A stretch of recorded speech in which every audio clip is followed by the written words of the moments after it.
있습니다. 저 처장님 예, 포함해서 예, 이것까지 같이 설명해 주세요.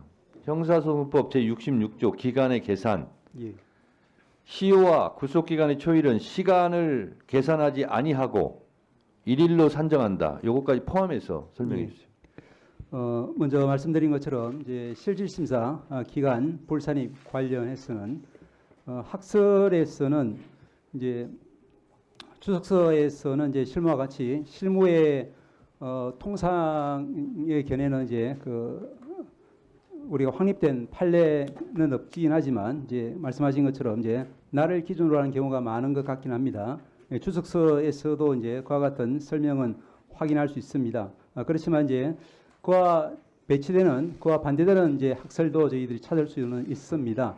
그 이유는 기본적으로 이제 97년도 우리가 피의자 신청주의에 입각한 이제 영장 임의적 실질 심사가 형소법에 도입되었다가 2007년도에 필요적 실질 심사로 바뀌면서 그럼에도 불구하고 97년도에 도입되었던 이제 그 불산입 규정이 그대로 존치되는 것이 이제 좀 위헌적이다라는 그런 학자들의 지적이 있습니다.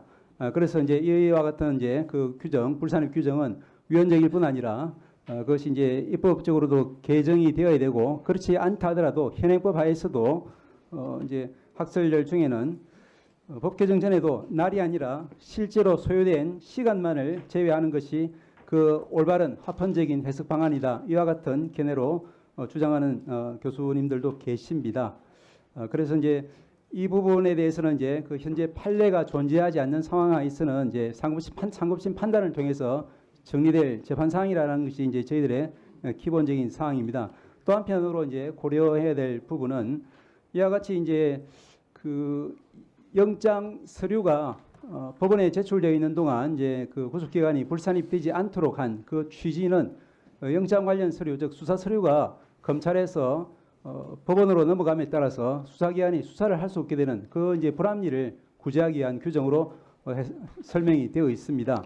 그런데 말씀드린 것처럼 이것이 이제 필요적 실질 심사 도입하에서는 이제 위헌적인 소지가 많다는 지적과 함께 또한 이제 현재 형사전자소송이 도입되면은 이 부분은 반드시 시정되어야 한다. 그런 취지의 결론이 저희들 이제 그 사법정책연구원 발간한 그런 책자에도 나와 있습니다.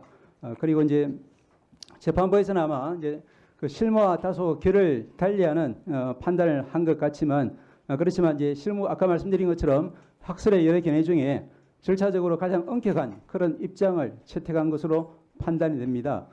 그리고 이제 잘 아시다시피 그 작년 연말 무렵에 그 별건 구속, 즉 이제 당해 사건으로 구속되지 않고 다른 사건으로 구속되어 있다거나 또는 다른 사건으로 이미 확정 판결을 받고 수용 중인 피고인에게 대해서도 그 피고인은 이제 필요적 국선 사유로 보아야 한다는 취지에서 종전의 실무례와 또 판례 해석론을 바꾸고 전원합의체에서 변경된 판례를 선고한 바가 있고 또한 마찬가지로 이제 그 전자정보 매체, 즉 컴퓨터라든지 스마트폰이라든지 이런 부분에 대해서 이제 피의자의 참여권 보장되어야 한다든지 그 부분이 더 나아가서 실질적인 피합 수사에게까지 보장되어야 한다는 취지로 판례의 법원 행정처장님, 예. 지금 처장님 설명을 들으면 예. 국민들이 더 혼란스럽고 헷갈릴 것 같아요. 그래서 제가 지정을 해서 알아듣기 쉽게 제가 말씀드리겠습니다. 형사소송법 66조 1항은 시간을 계산하지 아니하고 일일로 산정해라. 시간으로 계산하지 말라는 거고요. 구속적 부심은 날부터 날까지 계산하라는 거고요. 그렇죠? 나와 있죠, 이게. 그 규정은 그대로 있습니다. 네. 예. 이 규정대로 안 한 거고요. 또 하나. 자, 법관이 법과 양심에 따라 판결하라는 것은 법을 창조해서 판결하라는 뜻은 아니죠. 그렇습니다. 입법상은 국회에서 하는 거죠.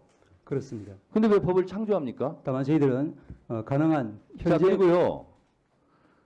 법관이 무오류는 아니죠. 그렇습니다. 잘못했을 경우는 잘못함을 인정하고 바로 잡아야 되겠죠.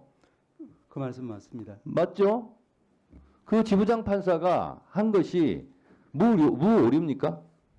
말씀드린 것처럼 오류가 없습니까? 아니 그 말만 답변을 하세요. 저희들 보기에는 여러 가지 이제 학설의 가능한 이론들 중에서 가장 그리고요. 엄격한 입장을 처장님. 취했다라고 보고 있습니다. 처장님. 예. 그리고 어제 대검에서 뭐라고 그랬냐면 시로 이렇게 계산하니까 너무 혼란스러우니까 날로 계산해라. 대검에 또 이렇게 지침을 일선에 내렸어요. 뭡니까 그러면? 윤석열만 시로 계산해서 석방 탈옥시키고 지금부터는 그거 끝났으니까 이제 날부터 계산해.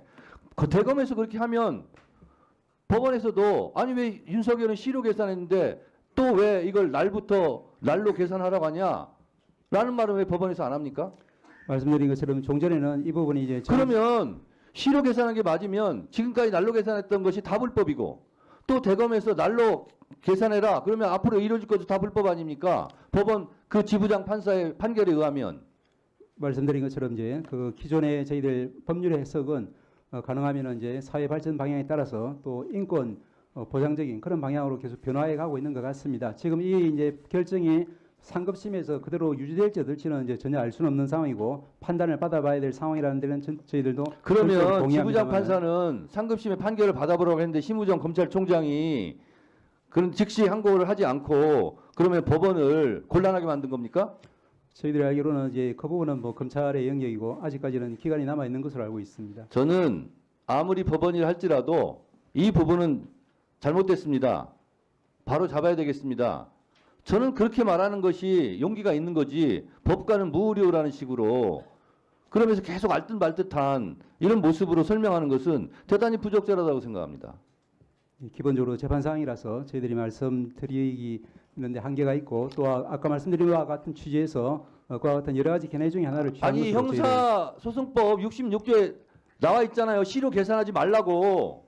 예, 그 부분 역시 그리고 이제 구속 적부심도 날로 계산해라 나와 있잖아요. 법관은 왜 이 법을 안 지키는 거예요? 형사소송의 모든 절차는 이제 해석상 여러 가지 견해가 있을 때는 이제 인권 이렇게 보장적인- 혼란스럽게 만들어 놓고 지금 법원행정처장님 말씀한 태도는 이리저리 알듯말듯한 모든 그런 법적인 용어를 동원해 가지고 혼란스럽게 해서 만드는 거예요. 긴 건 긴 거고 아닌 건 아닌 거고 잘한 건 잘한 거고 잘못한 건 잘못한 거지. 왜 그렇게 답변하세요?